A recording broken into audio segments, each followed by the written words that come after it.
look at what's around it. What we call context is really important.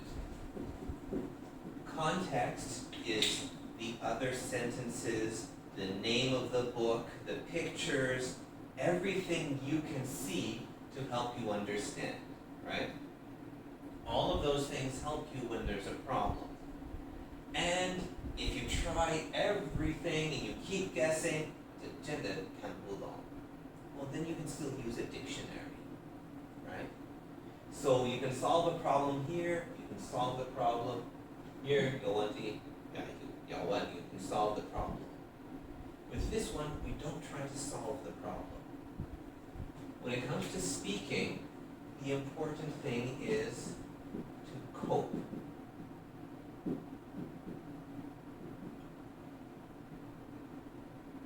Okay? Do you guys know this word, strategy?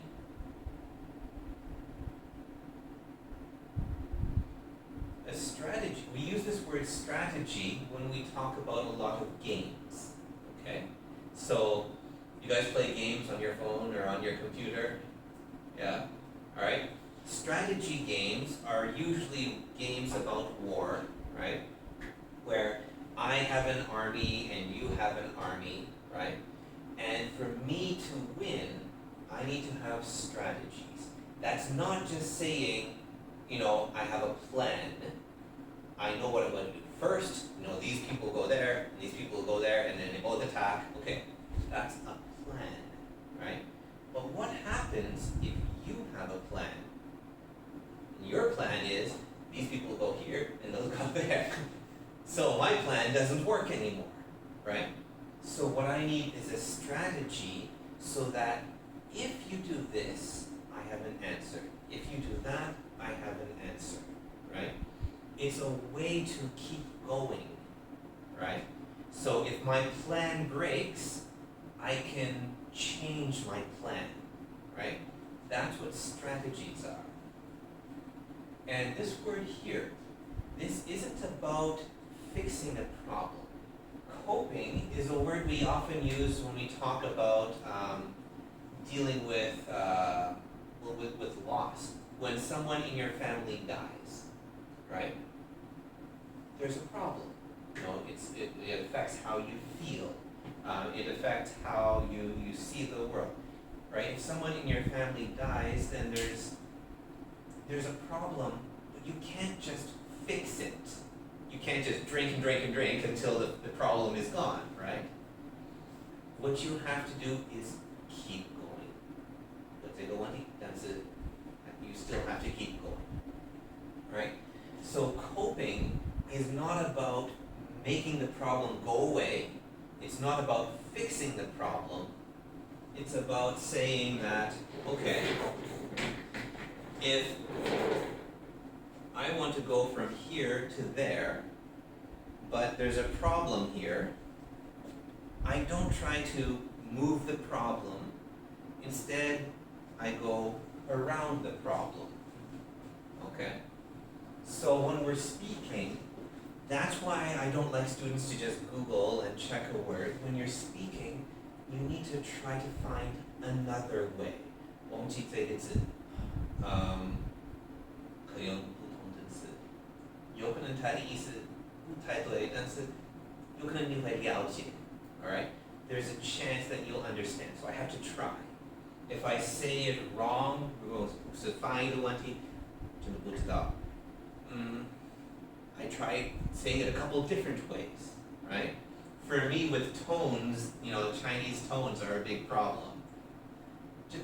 Japanese doesn't have tones, right? So it must be hard for you guys too, right?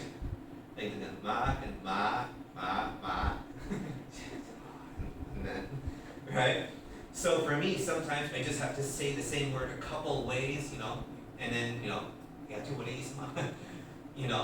So that's a large part of speaking. When we have a problem here, when we have some kind of barrier with understanding, we try different things. But the important thing is we just try to keep going. And if you have to, go around it. find a different topic, find a different way to say it.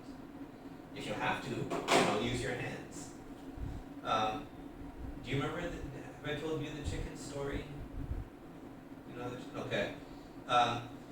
When I first came to Taiwan, I couldn't speak any Chinese, and I was living in Zhongli. It's just north of Hsinchu, and there was a lady selling food by the road, and I was hungry, so I wanted to buy some soup. Okay, and so she had two kinds of soup, and so I asked her, what's in this one? What's in this one? And with this one, I asked her, what's in this? And she said this. So this is 它是什么肉？有这个汤，它里面有肉，但是这个是哪一个肉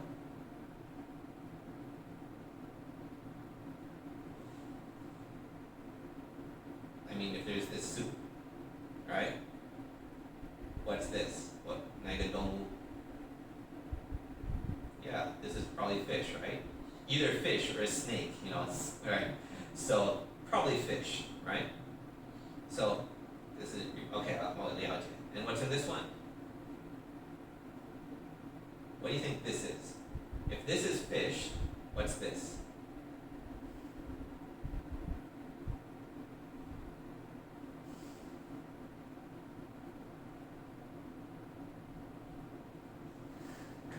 Turns out this is chicken. I don't know why. And sometimes my students can guess. I say, fish, chicken. Yeah, chicken should be like this, but this is, okay. One of my students said it's because, when you pick the chicken up, you pick it up like this. So, but, so even if you don't use words, you have other things to help you, right? Sometimes you have to draw. So those are all part of dealing with language barriers. Sometimes you just, you try. You don't always succeed. A very important part of language learning is you don't worry about this. What you do is you try to say, okay, right now I'm at 50%, a little bit better is good. If I can get to 55, that's good. Improving is better. And when you can understand most of the time, 大部分了解，大部分的主题，大部分的自我，大部分了解，大部分 right? That's pretty good. You don't try to get here because even for me in English, I'm not here. In your own language, you still have problems. So, not bad. Just a little bit better. Every time a little bit better. So that's a good question though. In Japan, did you guys study Chinese? Okay. So before you came to Taiwan, you could already use Chinese, but you probably still have some problems, right? Yeah. Okay. So, you're Taiwanese, right? So, do you have any classmates from other countries where you can't really communicate well? Do you have any classmates from Japan or Malaysia or Indonesia? No? Okay. There's a lot of foreign students here at this school, so. But even in just in Chinese, 客家话有台语, right? And from what I've heard, sometimes they can communicate and sometimes it's really, not.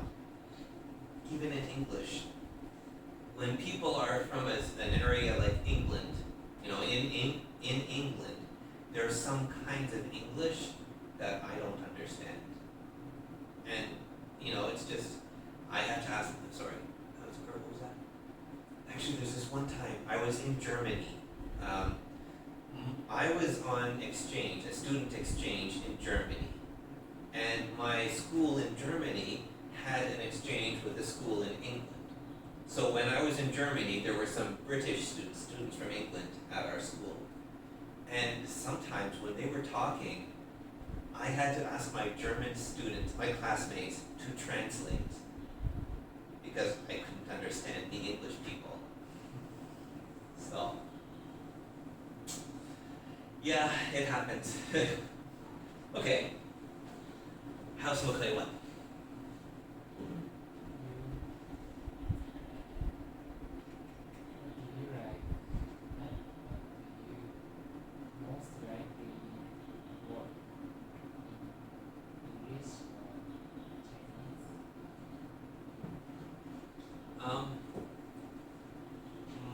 I mostly use English, but it's mostly because, well, my children, I want them to grow up bilingual. So my kids go to local schools. So everything they do outside of our home is in Chinese. Their schools are in Chinese, everything else, their friends, they all use Chinese. So at home, we try to use only English, so that they can get both. So mostly, yeah, I use English, but in a lot of my English classes, I have to use Chinese to, help students understand. So, yeah, I use more English. But actually, I just started teaching French to a couple students here, a couple Malaysian girls, and actually a girl from Japan.